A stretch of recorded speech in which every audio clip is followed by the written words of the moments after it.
Channel SS study point में।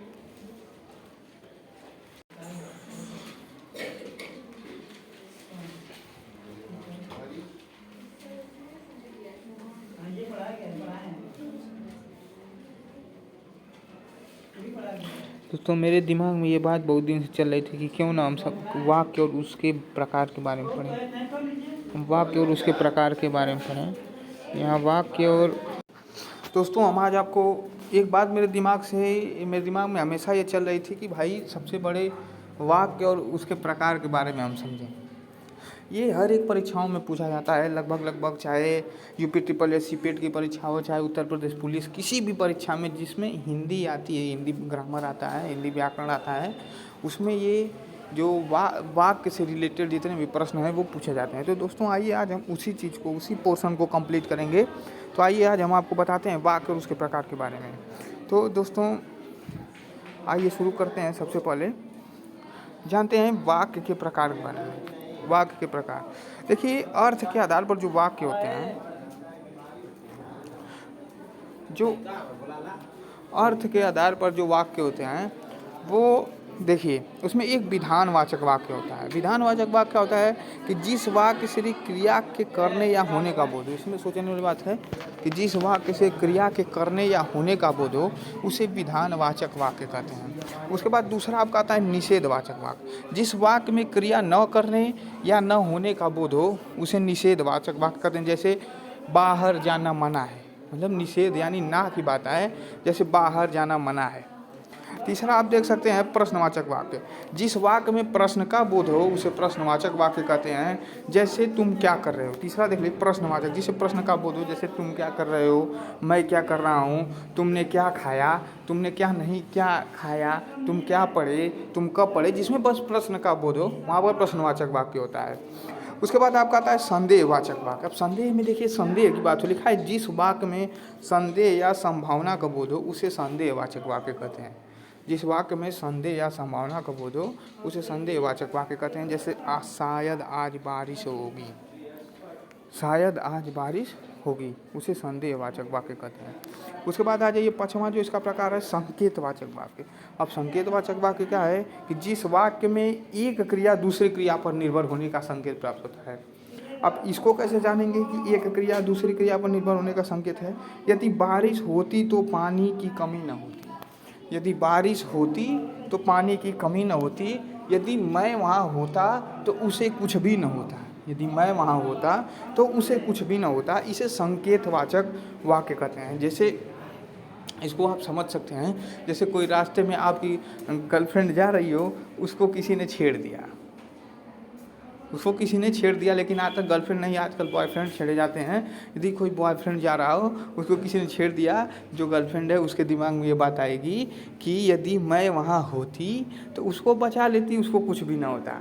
तो आइए आगे चलते हैं। छठवां आपका होता है इच्छावाचक वाक्य। जिस वाक्य में इच्छा, शुभकामना, आशीर्वाद आदि, आशा आदि के भाव प्रकट हों उसे इच्छावाचक वाक्य कहते हैं। जैसे मुझे आज बाहर जाने का मन हो रहा है, यहाँ पर इच्छा हो रही है, मुझे आज बाहर जाने का मन हो रहा है, यहाँ पर इच्छा का भाव है। आप अच्छे अंकों से पास हो, यहाँ शुभकामना ग्रीटिंग्स का भाव हो रहा है। सदा कल्याण हो, आशीर्वाद और ब्लेसिंग का भाव है। अच्छे के लिए आशा माने होप का भाव है। तो यहाँ पर इच्छावाचक वाक्य है। उसके बाद आज्ञावाचक वाक्य। जिस वाक्य में आज्ञा, उपदेश, आदेश, अनुमति या प्रार्थना आदि के भाव प्रकट हों वहाँ उसे आज्ञावाचक वाक्य कहते हैं। जिस वाक्य में आज्ञा हो, उपदेश हो, आदेश हो, अनुमति हो या प्रार्थना आदि के भाव हों उसे आज्ञावाचक वाक्य कहते हैं। जैसे तुम बाहर जाओ, आज्ञा, जैसे तुम बाहर जाओ, यहाँ आर्डर का भाव उत्पन्न हो रहा है। निरंतर कोशिश करने वाले कभी नहीं हारते, यहाँ एडवाइस का भाव है। निरंतर कोशिश करने वाले कभी नहीं हारते, यहाँ एडवाइस है। तुम खेलने के लिए बाहर जा सकते हो, यहाँ अनुमति परमिशन का भाव है कि तुम खेलने के लिए बाहर जा सकते हो। हे प्रभु मेरा विश्वास कमज़ोर ना हो, प्रार्थना, यहाँ प्रेयर का भाव है। हे प्रभु मेरा विश्वास कमज़ोर ना हो, यहाँ प्रार्थना, यह प्रार्थना का भाव है कि मेरा जो विश्वास हो कमज़ोर ना हो। अब आ जाइए विस्मयादि वाक्य, विस्मयादिवाचक वाक्य। जैसे जिस वाक्य में विस्मय, हर्ष, क्रोध, घृणा आदि के भाव प्रकट हों उसे विस्मयादिबोधक वाक्य कहते हैं। जिस वाक्य में विस्मय, हर्ष, क्रोध, घृणा आदि के भाव प्रकट हो उसे विस्मयादिबोधक वाक्य कहते हैं। जैसे अरे तुम कितनी सुंदर लग रही है, यहाँ विस्मय पर अमेजमेंट का भाव रहा कि अरे तुम कितनी सुंदर लग रही हो, धन्य धन्य तुम पहले नंबर पे पास हो गए, यहाँ हैप्पीनेस का भाव है, धन्य धन्य तुम पहले नंबर पे पास हो गए, यहाँ हैप्पीनेस का भाव है। उसके बाद देखिए कि बस करो तुम कुछ समझ में नहीं आता, यहाँ एंगर का भाव है, बस करो कुछ समझ नहीं आता, यहाँ पर क्रोध उत्पन्न हो रहा है, छी कितना गंदा पानी, यहाँ पर गृह का भाव है, छी कितना गंदा पानी है, यहाँ पर गृह का भाव है। आगे आइए, आगे देखते हैं। तो ये थे अर्थ के आधार पर वाक्य, ये थे अर्थ के आधार पर वाक्य। कौन कौन से? पहला विधानवाचक वाक्य, दूसरा निषेधवाचक वाक्य, तीसरा प्रश्नवाचक वाक्य, चौथा संदेहवाचक वाक्य, पांचवा संकेतवाचक वाक्य, छठवां इच्छावाचक वाक्य, सातवां आज्ञावाचक वाक्य और आठवां विस्मयादिवाचक वाक्य। अब आइए इस वाक्य के दूसरे प्रकार को समझते हैं, दूसरे भेद को समझते हैं।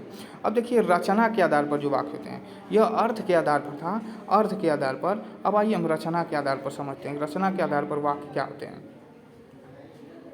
तो रचना के आधार पर वाक्य को समझिए। कह रहा है कि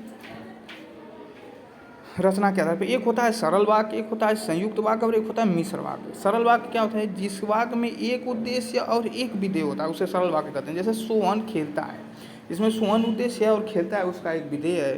तो जिस वाक्य में एक उद्देश्य और एक विधेय होता है उसे सरल वाक्य कहते हैं। जैसे सोहन खेलता है तो सोहन उद्देश्य है और खेलता है विधेय है। दूसरा जैसे मैं पढ़ता हूँ, तो इसमें मैं क्या हूँ? उद्देश्य, और पढ़ने वाला जो है, पढ़ने का काम है, वो क्या है? विधेय हो गया। उसके बाद दूसरा है संयुक्त वाक्य। संयुक्त वाक्य में क्या होता है कि दो या अधिक स्वतंत्र उपवाक्य होते हैं। वे या और किंतु और जैसे, मतलब या किंतु और वाक्य समुच्चय बोधक वाक्यों से जुड़े रहते हैं, उन्हें संयुक्त वाक्य कहते हैं। कौन कौन से? एक तो वे होना चाहिए, वे, उसके बाद या होना चाहिए और उसके बाद किंतु होना चाहिए। जब इन शब्दों से जुड़े होते हैं तो यहाँ पर जो होता है संयुक्त वाक्य होता है। जैसे शीला बहादुर है और चतुर भी, देखिए यहाँ पर और आ रहा है, शीला बहादुर है अलग वाक्य है और चतुर है यह भी अलग वाक्य है, इन दोनों को और से जोड़ा गया है। उसके बाद तीसरा आपका आता है मिश्र वाक्य। अब मिश्र वाक्य में क्या है कि जिस वाक्य में उपवाक्य मुख्य उपवाक्य पर आश्रित होते हैं, जिस वाक्य में मुख्य उपवाक्य पर, जिस वाक्य में उपवाक्य,